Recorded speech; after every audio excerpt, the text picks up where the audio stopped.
Unexpectedly more than expected good roads मिल गई है। And when everything is good then dude cypher तो बनता है। And for cypher we need some hyper energy. No booze, no coke, no tits, no ropes. You guys might be thinking कहां से लाता मैं ये ऊर्जा के द्वार खोल। So first of all you all are not my niggas, you are my झिंगास। निगास नहीं बोलेंगे, हम बोलेंगे अपनी भाषा, अपनी शैली। तो मेरे सारे सगे संबंधी प्रियजन, not by the blood, by the karma, the work I have done. मेरे परिवार का प्रत्येक व्यक्ति, not the family thing. Again I am talking about the subscribers on my channel. मेरे सब्सक्राइबर घुस गए तो भाई पीछे का टायर लेना था। चीता भाई रिकॉर्ड हो रहा है। बाइक्स की सर्विस के दौरान जब 18-20 हजार के ब्रेक शू या ब्रेक पैड्स डलते हैं तो उस वक्त वो भले ही दिल पर घाव करता है, पर सही मौका पड़ने पर उस छोटे से उपकरण की उपयोगिता और जरूरतों से आप अवगत होते हैं। क्योंकि मोटरसाइकिल का वो पुर्जा भले ही छोटा नजर आए, पर जो जान बचा ले जाए वो अनमोल होता है। इंजन ब्रेकिंग के दौरान it does saves your life. चीता भाई तुम्हें एक क्षण के लिए भी अपेक्षा थी कि हम बच जाएंगे साले हादसे से जो अभी हुआ।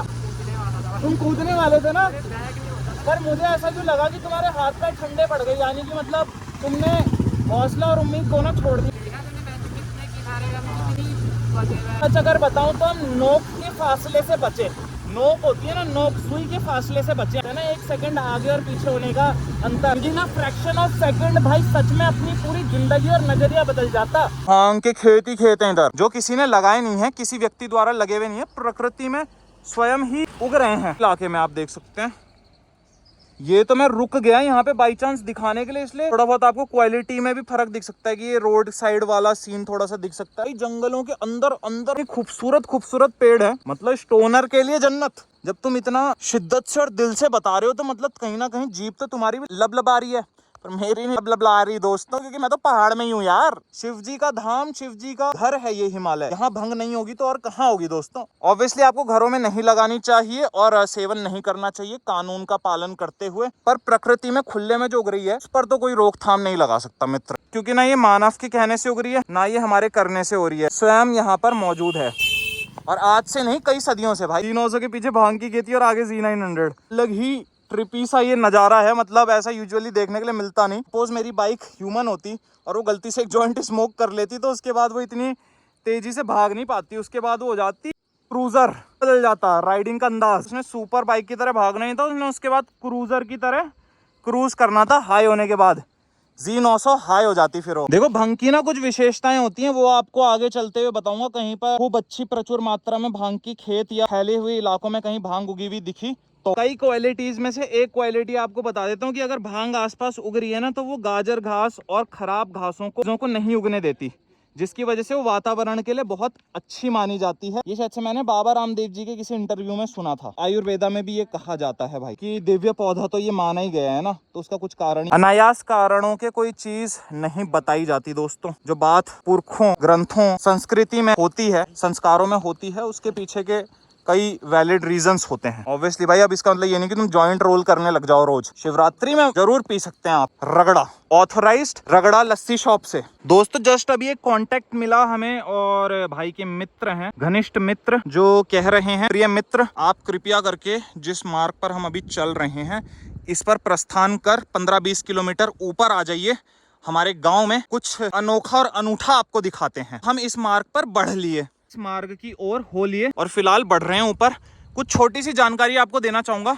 सामने जो विशालकाय नदी आपको नजर आ रही है, ये है यमुना जी। उन्हीं के बगल में जिस रास्ते से चढ़कर हम ऊपर की तरफ आ रहे हैं, इस पथ पर बीच रास्ते में बहती हुई एक धारा जो आप अभी सामने देख सकते हैं, ये छोटी सी धारा आगे जाकर, जो छोटी नहीं है, इसे बड़ा नाला आप कह सकते हैं, शायद से विशिष्ट नदी भी हो सकती है, पता नहीं है, बट ये सहायक नदी बन रही है यमुना जी की नीचे जाकर। यमुना, गंगा, बड़ी बड़ी रिवर्स फॉर्म होती है उत्तराखंड के अंदर, और छोटे छोटे नाले, छोटे छोटी धाराएं, जमीन से निकलते फूटते चश्मे का पानी और मेन ग्लेशियर से निकलता पानी, वो तो है ही रीजन। सबके संगम से कहीं ना कहीं जाकर तब एक बहुत बड़ी रिवर फॉर्म होती है। यहाँ पर आपको यमुना जी का रूप दिख रहा है, शायद से उत्तर प्रदेश में अगर आप हों, दिल्ली में आप हों, तो गंगा जी, यमुना जी का रूप आपको इससे 100 गुना विशाल दिखेगा। इसका मुख्य कारण यही है कि पहाड़ों से छोटी छोटी धाराओं से पानी निकल कर जुड़ जुड़कर नदियों में नीचे की तरफ जाता है। सहायक नदियां जो हैं, सहायक जो साथ में गदेरे हैं, जो पानी के स्रोत हैं, अलग अलग जगहों से,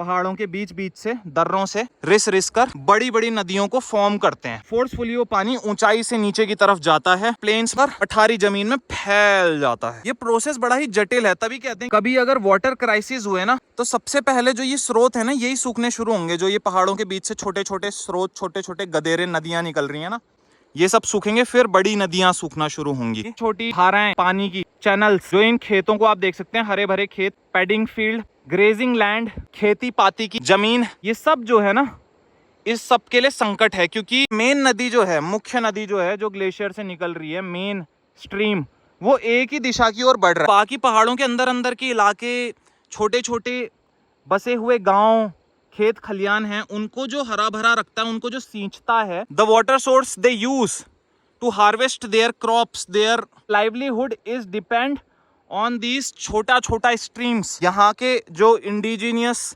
ट्राइब्स हैं, जो जनजीवन है पहाड़ों में, पहाड़ों के बीच कहीं से होकर निकलती हैं, जंगलों से, फॉरेस्ट फिडन रिवर्स। काश अपनी सुपर बाइक, अपनी एक crazy powerful machine, inline 4 machine भी पेट्रोल की जगह पे पानी पी सकती, तो मैं इसको पानी से भरा रखता हमेशा। पानी का पैसा नहीं लगता ना ब्रो, खैर आज लग रहा है, पर अपने पहाड़ों में तो नहीं लगता ब्रो। अपने पहाड़ों में भुला भ्राता इधर नहीं लग। शुद्ध जल अनमोल है, पर पहाड़ों में उसकी हम कीमत नहीं लेते। द जल अनबिलीवेबल लग रहा। बाइक को ले आए जीता भाई यहाँ तक, उसका मेक देखो, बिल्ट देखो, असंभव लगती थी ये चीज ना। इसमें बैठने का जो बॉडी पोस्चर है ना, वो बहुत एग्रेसिव है, आदमी को झुककर बैठना पड़ता है। देख रहे हैं आप, जैसे चीता भाई बैठ रहे हैं। परफॉर्मेंस बाइक्स हैं, परफॉर्मेंस मशीन्स हैं, और यहाँ पर परफॉर्मेंस नहीं, यहाँ पर कंसिस्टेंसी, अवेयरनेस काम करती है। मतलब विल पावर आदमी से कुछ भी करवा सकती है। लोग कहते हैं ना यार, सुपर बाइक्स को ले जाना पहाड़ी टेरेन्स में बहुत मुश्किल है, उन इलाकों में, परिस्थिति में, उन सिचुएशंस में। कुछ मुश्किल नहीं, मुश्किल है जब तक आप उसे सोच रहे हैं बैठकर, उसे रियल सिचुएशन में ला रहे हैं ना। कुछ चीजें होती हैं, कुछ टूटेगा, कुछ बिखरेगा, पर कहने का अर्थ ये है कि उसके बाद आपको जो गेन होगा ना, उसमें जो खर्चा हो गया, उससे बहुत ज्यादा गेन आप करेंगे, है नहीं। टूटेंगी चीजें तो वो रिपेयर हो सकती हैं, but the experience you will get by riding these machines in these valleys, तो आपको ये चीज देखने के लिए मिलेगी कि आप अपनी लिमिट्स को पुश कर रहे हैं। यही चीज आप एक एडीवी बाइक से भी कर सकते हैं, टूरिंग बाइक से भी कर सकते हैं, but there is for granted, there is for sure, ADV से जा रहे हो, तुम्हारे जो सफर की कठिनाई है उसने 50% 60% ऑलरेडी ट्रिम डाउन कर चुकी है। अब सिर्फ तुम्हें तुम पे फोकस करना है, अपनी स्किल्स पे फोकस करना, and you are good to go with that machine. But इसमें you have skills, you have riding experience of 10 to 12 years, वो सब एक साइड कर दो। पर इस मशीन को इन टेरेन्स में लाने में, इसकी पूरी बॉडी लैंग्वेज के हिसाब से, इसको चलाने के अंदाज के हिसाब से अटपटा सा लगता है थोड़ा सा। इधर इस तरह की बाइक देखना ना, इनफील्ड की एक छवि बनी हुई थी पहले से भारत के अंदर की। जब भी चीता भाई बात हुई है ना लद्दाख वगैरह इन राइड्स की, तो सबसे पहले मुंह पे दो ही, हिमालयन और भाई इनफील्ड क्लासिक, यही नाम मुंह पे उतरते हैं लोगों के, जो बाय रूटेड है जनरेशन टू जनरेशन। कितनी जनरेशन से चल रही है बुलेट पहाड़ों में ना, हिमालयन रेंजेस में। लेकिन जब कावासाकी Z900 हम बोलते हैं, कहां पे? In the higher Himalayan ranges Kawasaki Z900 खड़ी है, वो किसी दर्रे में, किसी पास में, किसी मोड़ में, the place which is situated in high altitudes. तो सुनने में थोड़ा अटपटा लगता है। यही बाइक को मैं बोलूं, कावासाकी को मैं ट्रैक पे लेके गया, हाईवे पे लेके, भाई दिल्ली लेके गया, मैं बड़े मेट्रो सिटीज में चलाता हूँ यार अपनी सुपर बाइक, पॉसिबल लगता है, बिकॉज वो वहीं प्रोड्यूस हो रही है, वहीं बिक रही है। पहाड़ों में देखा शोरूम में कभी कावासाकी बिक रही हो? नहीं, क्योंकि सेंस ही नहीं बनता ना। पर कभी कभी सेंसलेस जब आप चीजें करते हैं, तो you find something new in between their. इसकी पावर और पहाड़ी मोड़ बहुत ही डेडली कॉम्बिनेशन क्रिएट करते हैं। मास्टरी हासिल कर ली तो भाई it's a kind of deadly sport, but it's a adventurous sport. तो दोस्तों, जो सफर अभी तक यमुना नदी के साथ साथ था, अब यमुना जी के बगल से चलते नेशनल हाईवे को छोड़ हम हो लिए रवई घाटी की ओर, क्योंकि हमें मिला था एक निमंत्रण, जिसको हमने कर लिया था स्वीकार। इस वैली घाटी के ऊंचे शिखर में बसे हुए एक गांव से। गांव की मिट्टी, गांव का भोजन, गांव की हवा, गांव का मौसम, ये हर किसी के नसीब में कहां। तो जब गांव बुलाए तो निसंकोच जाने का प्रो। कहते पिंडालू, इनसे बनते पतियूर। सर के ऊपर आ गई वो भाई, व्यू देख रहा था मैं, वहाँ देख नीचे में पान की खेती। अबे ये देखो, ये सारा देखिए लगा भाई। इन वृक्षों को देखो, When you do the shaving, उसके बाद जो आपके नए बाल आते हैं कांटेदार ना, नुकीले नुकीले, तो ये ऐसा लग रहा है कि कोई चेहरा है और चेहरे के ऊपर उसकी दाढ़ी। कल्पनाएं हैं दोस्तों, छोटी छोटी कल्पनाओं में असीमित संभावनाएं हैं। तो कल्पनाओं में कुछ भी कल्पना की जा सकती है। अगर आप इसी कल्पना को मन में उतार देखें, तो आपको भी थोड़ा थोड़ा ये रिलेटेबल लगेगा। चेहरा आपके सामने और ये ऊपर उसके ठुड्डी में उगते हुए छोटे छोटे बाल, दाढ़ी।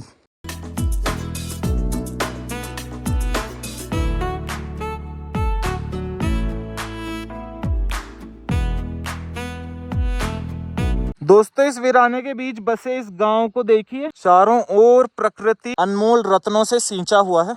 हरी भरी जमीन और उस जमीन में उगती कई जड़ी बूटी, खाद्य पदार्थ, धातु, जिससे प्रकृति ने इस जमीन को नवाजा हुआ है। और इस घाटी के बीच में रहते हैं ये कुछ गांववासी, द लकी वंस। मौका मिल रहा है आज के इस भागा दौड़ी के जीवन के बीच भी इस पीस को चेरिश करने का, जिनको आज अवसर मिल रहा है। कठिनाई है जीवन में, पर जो प्राप्त होता है उसके बाद ना, वो शब्दों में बयां करना उसके मूल्य को खतना होगा। ऐसा हम करेंगे नहीं। आप आइए, आने से पहले इस चित्र को मन में बसाइए। जो आपको दिख रहा है मित्र, फैली हुई वैली, हिमालय के बड़े बड़े ऊंचे ऊंचे शिखर। तो दोस्तों, कब हम जौनसार क्षेत्र में प्रवेश करने की जगह जमुना पार्क पहुंच गए, ये हमें भी नहीं पता चला। यमुना नदी के किनारों में बसी हुई मानव सभ्यता को कहा जाता है जमुना पार। चले गए 70 किलोमीटर लगभग। 70 किलोमीटर चले हम लमसम। ऊंचाई प्राप्त करी जो अभी हमें सामने नजर आ रही है। We came here together doing all the hustle। आज हम मरते मरते बचे एक बार। पहाड़ी क्षेत्रों में कितनी कठिनाई है जीवन जीने में, न केवल मानव को, पशुओं को भी। जैसे पशु का हमने दिखाया था, उस बेचारे बल्दे के चोट लगी हुई थी। क्षेत्र में हम आए, ऐसा कुछ हमने पहले कभी देखा भी नहीं। Real sense should be called exploration. From a valley we came to a valley. 3900 expectation से ज्यादा खरा उतर के दिखा है। तो नजरिया बदल जाता है कि कुछ तो है बॉस। इतना सही।